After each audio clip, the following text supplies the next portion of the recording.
السلام عليكم ورحمة الله وبركاته. الحمد لله رب العالمين وصلى الله وسلم على نبينا محمد وعلى آله وصحبه أجمعين.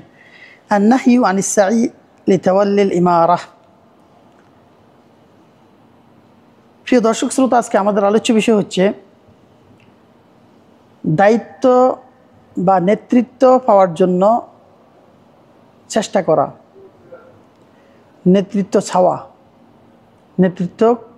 ছাওয়া এবং তা পাওয়ার জন্য প্রচেষ্টা চালিয়ে যাওয়া, এটি শরীয়তে নিষিদ্ধ রয়েছে।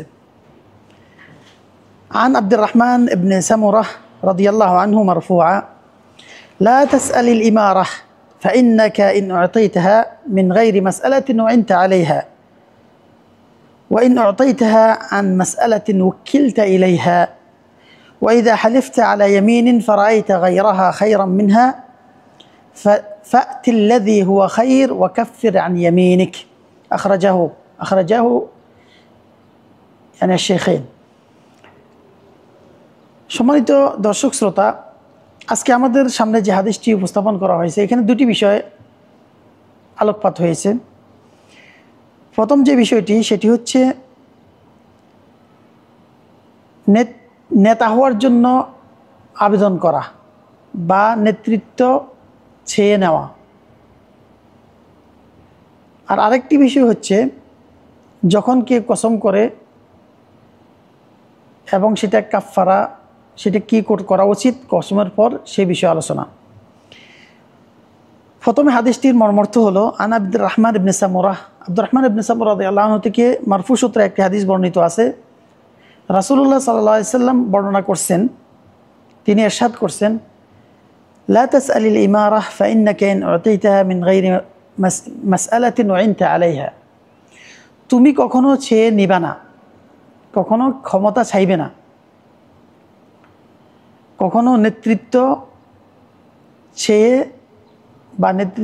চেয়ে আবেদন করবে না। কারণ তুমি যখন নেতা হবে, মানুষ তোমাকে যখন নেতা বানাবে, তুমি চাওয়া ছাড়াই যখন আল্লাহ তাআলার পক্ষ থেকে তোমার উপর সেটা অর্পিত হবে, ওয়াইনতা আলাইহা, তখন সেই ব্যাপারে তোমাকে সাহায্য করা হবে, পালনের ক্ষেত্রে তোমাকে সাহায্য করা হবে। যখন তুমি নেতৃত্ব না চাওয়া সত্ত্বেও আল্লাহ তোমার উপর অর্পণ করলো, সেই নেতৃত্ব পালনের ক্ষেত্রে আল্লাহ তাআলার সাহায্য তোমার সাথে অনিবার্য। ওয়াইন উতাইতাহা আন মাসআলাতিন উকিলতা ইলাইহা, আর যদি চেয়ে নাও নেতৃত্ব, মানুষের কাছে তলাশ করো, মানুষের কাছে গিয়ে তুমি নেতা বানানোর জন্য ভোট চাও, তখন সেটার উপর তোমাকে দায়বদ্ধ করে দেওয়া হবে, সেটার উপর, তোমার ছাওয়ার উপর তোমাকে ছেড়ে দেওয়া হবে। তার মানে তুমি তখন আর আল্লাহর পক্ষ থেকে যে সাহায্য, যা তুমি না চেয়ে, নেতৃত্ব না চেয়েও নেতা হওয়ার পর যেটা আসতো, সেটা তোমার থেকে উঠে যাবে, বরং তোমাকে সেই নেতৃত্বের উপরে ছেড়ে দেওয়া হবে এবং দায়বদ্ধতার উপরে ছেড়ে দেওয়া হবে, সেটা তোমার পালন করার কর্তব্য হয়ে দাঁড়াবে, কিন্তু সাহায্য পাবে না। ওয়াইন উতাইতাহা আন মাসআলাতিন উকিলতা ইলাইহা, আর যদি সেটা তোমার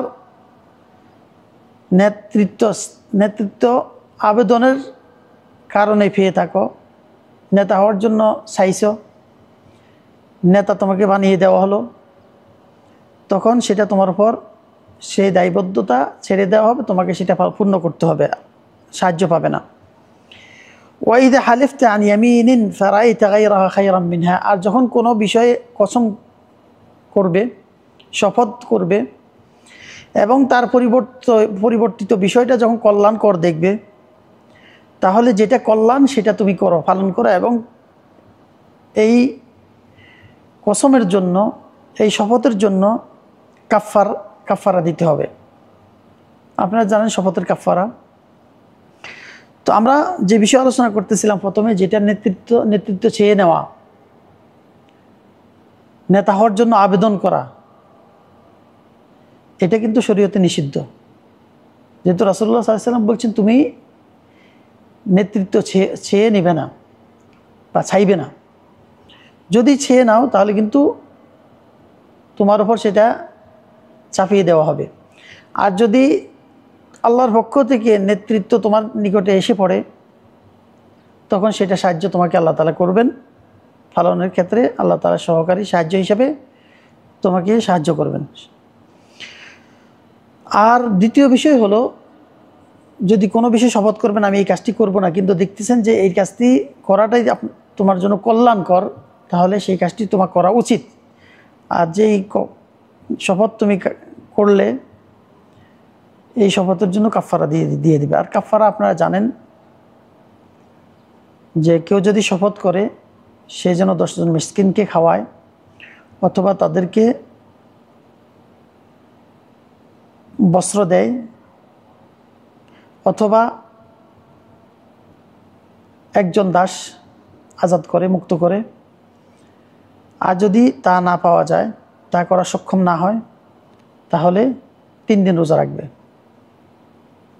এটা হচ্ছে শপথের কাফারা। তো এই জন্য আমরা অনেক বিষয় হয়তো কোনো শপথ কেটে থাকি, যা শপথ করে থাকি যে এই কাজটি আমি করব না, বা তোমার বাড়িতে আমি আসবো না, আল্লাহর শপথ করে বলছি, আল্লাহর কসম করে বলছি। এরপর দেখা যায় তার বাড়িতে যাওয়াটা, তার সাথে সাক্ষাৎ করাটা আমার জন্য কল্যাণকর বা আমাদের সমাজের জন্য কল্যাণকর,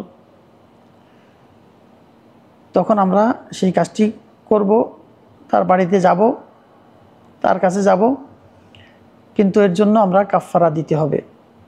কাফারা যেটা আলোচনা করা হয়েছে সেইভাবেই কাফারা আদায় করতে হবে। ফাতিল্লাযী হুয়া খায়র ওয়া কাফির আন ইয়ামিনিক, যেহেতু নবী সাল্লাল্লাহু আলাইহি সাল্লাম বলছেন তুমি কল্যাণের কাজটি করো এবং কাফারা দিয়ে দাও। তো আল্লাহ তাআলা আমাদেরকে সঠিক দিন বোঝার তৌফিক এনায়েত করেন, সঠিকভাবে দিন আমল করার তৌফিক দান করেন। হাদা ওয়া সাল্লাল্লাহু আলাইহি ওয়া সাল্লাম আলা নবিয়িনা মুহাম্মদ ওয়া আলা আলিহি ওয়া সাহবিহি আজমাইন। আসসালামু আলাইকুম ওয়া রাহমাতুল্লাহি ওয়া বারাকাতুহু।